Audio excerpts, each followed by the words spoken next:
crucial in developing the business in Starlight and has been with the company since the very beginning. As the owner and president of Fireside, it's a great honor for me to introduce my dear friend, my mentor, Mr. Mark Ryan.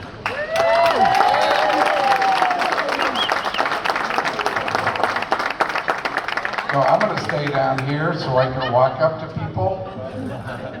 You look too tall for me. Absolutely. Oh, even now. Absolutely. Good evening, everybody. My gosh, this is amazing to me to be here with this amazing machine and so many beautiful people. So, first of all, I'd like to welcome you from my perspective. I'm going to give you just a little overview of the company. When, Neil, my little clicker. You just call me my little clicker? No, I didn't call you my, there it is, okay, thank you. So, it's important to know the history of any company, where they start, how they start, who the people were. We're not going to get into great detail. After we're done with dinner, there's going to be a test. Everyone has the paper, right? So, first of all, the company started as Starlight back in 1955. And they manufactured car fenders, they manufactured toilet bowls, they manufactured lawnmowers. So in plant number 2, that was an assembly area for lawnmowers at one time. And so they started doing so much lawnmower business, a company called McDonough, now you're seeing the Mick part, bought Starlight. And they now were McDonough Starlight. And that's out of McDonough, Georgia. So they are the procuring company. Then, back in '69, McDonough Starlight is doing lawnmowers, and the engineers at McDonough Starlight wanted to do more aerospace because one of the guys was a World War II pilot, Ross Pinto. And so he started steering more of McDonough business to aerospace. Well, the lawyers saw this division of theirs doing lawnmowers and aerospace, and they said, way too much risk to be doing aerospace. Let's sell this company because there's a high risk there. Well, you know the rest of the story. Much more risk in building lawnmowers. So they sold the company, and they approached John and Henry and said, "We want you to buy the company." And they said, "We don't have any money." They said, "Don't worry about that."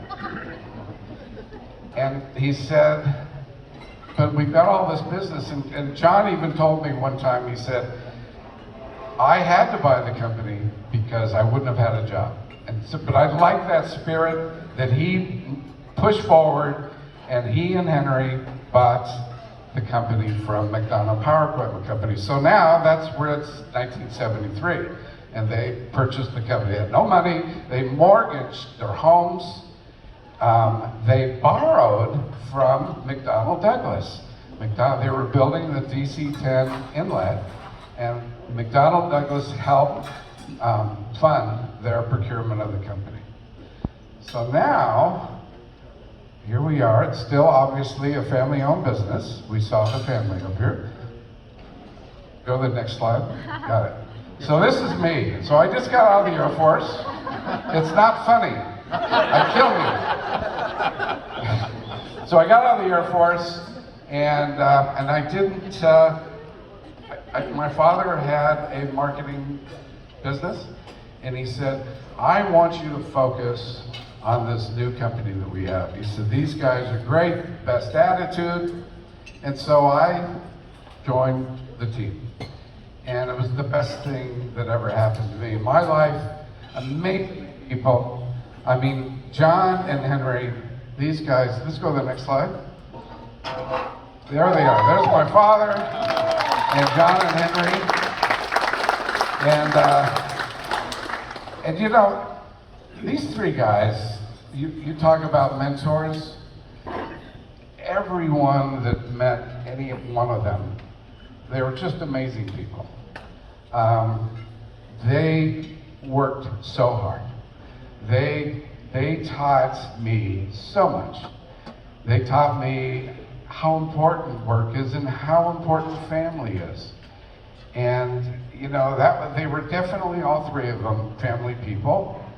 And so I'm very fortunate. Of course, these are his grandchildren right here at this table, right? And there's another granddaughter for Mel, and we've got granddaughters for John as well. Okay, next. So I like this picture. There's Henry on the side, over the supervising. But what you don't know is that Henry is in a suit. Henry used to leave the church and come back, and I used to love it when I have a customer, bring him in, and Henry to be there working with a suit on, right? That's hard work, hard hand work, but it didn't matter. And the guy, you know, you think about it, back then when he bought the company, he's never owned a company before, but they chose John and Henry to buy the company because they knew if you have this guy making parts, you're going to get parts. You're going to get great parts, right? He was just absolutely so talented with the knowledge of forming. And of course, John, his contribution was more from the engineering side and the financial side. And so they were great partners. They both, you know, it was a perfect match. So anyway, these are some of the products. Obviously, you guys all know this is the KC-135 re-engine program. And the customers, this gentleman right here was our buyer way back when. And I really didn't ever get to tell you how much I enjoyed working with you, but you're really hard on all of us. So, but please. Anyway, so I just wanted to share some pictures of us when we're older. Next slide. So, think of this. 50 years ago, they had one inlet. We had one inlet that we're making. 50 years later, all of these programs, McStarlite has produced the inlet, which is really exceptional. It really is. You think about all the hard work that all of you did.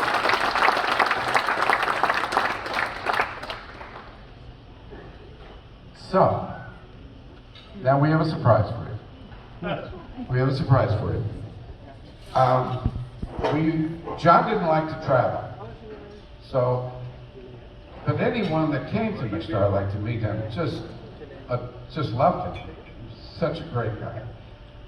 So I thought, let's video and capture him, and he can introduce himself to our customers. And I'm carrying cameras and stuff around the world. And so this is our first attempt at John doing a video for the company. Welcome. My name is John Bassett. I'm president of McStarlite Company. Thank you for taking your time to visit with us. Of course, we'd rather have you in person.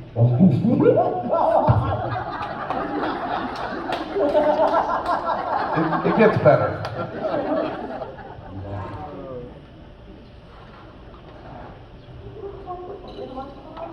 Welcome. My name is John Bassett.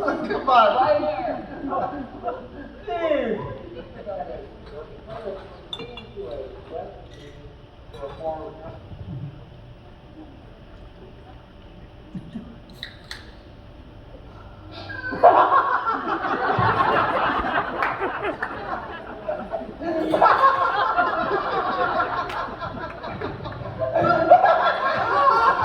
And you can hear the people in the background. They're not helping them any. And who is that?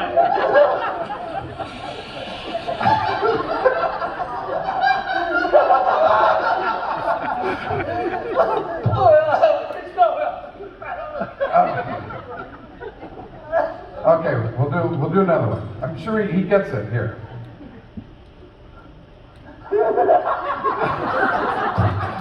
All right, we could go on. This goes on for quite a while, but as you can see, we never were able to use this video until tonight, of course.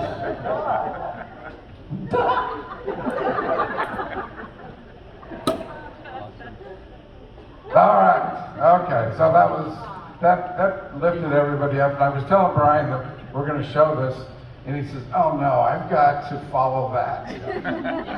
So at this time, so all this business, and a lot of people don't realize, you do now, you don't do business with companies if you're not approved. So getting the approval process was a big part of the marketing strategy. You had to get, so I used to go to Boeing in Wichita, and they made the sales, but we weren't approved. And they had no requirements for our kind of parts. So it took a couple of years, keep going back. So we finally received a contract for the 757, first time, the first one piece. And fortunately, Brian, who was a buyer at Boeing at that time, so he placed the first order. So I'd like to introduce you to Brian Rhodes. He was and is my partner from the marketing side. So Brian, want to come up?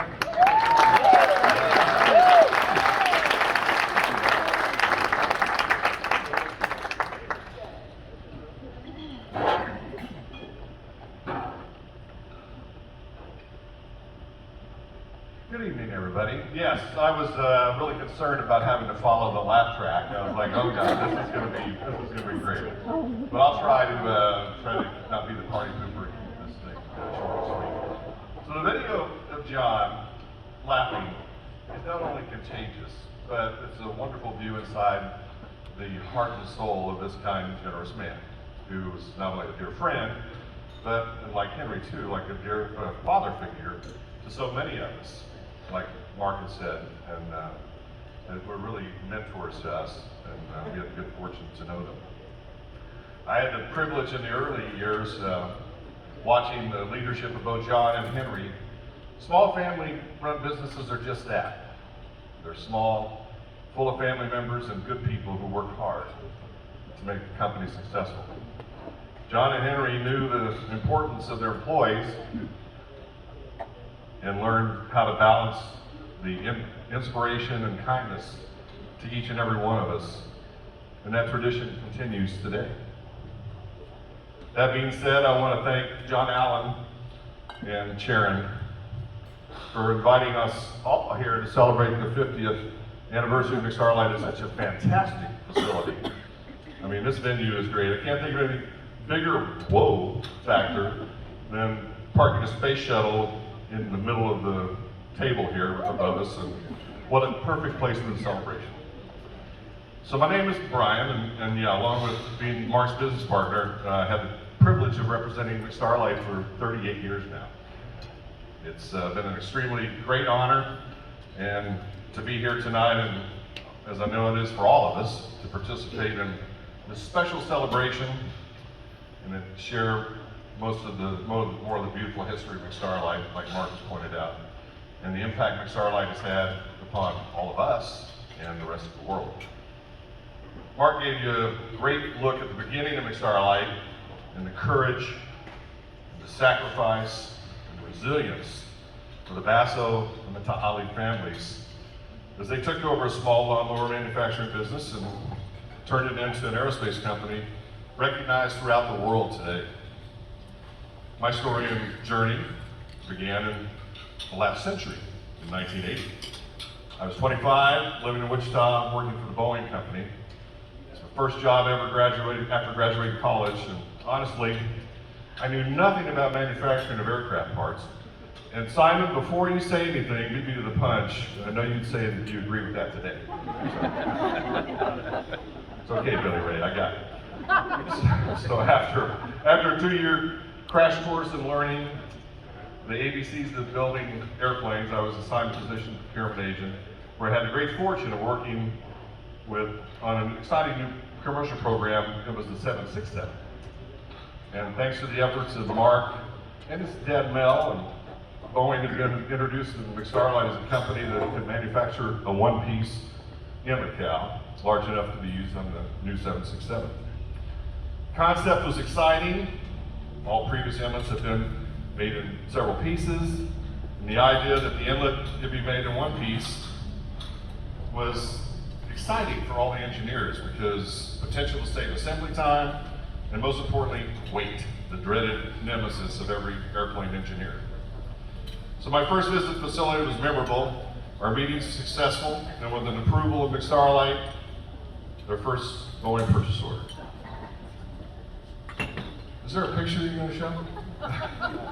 It was up there a minute ago. Oh, was it? Yeah. Anyway, the picture that was up there, if it was up there. You were looking good. Oh, okay, good. It was Mark and John and I standing behind the very first part for Boeing. So, thank God that black and white pictures were used back then because Mark was wearing a canary yellow suit and I was wearing a blue denim suit.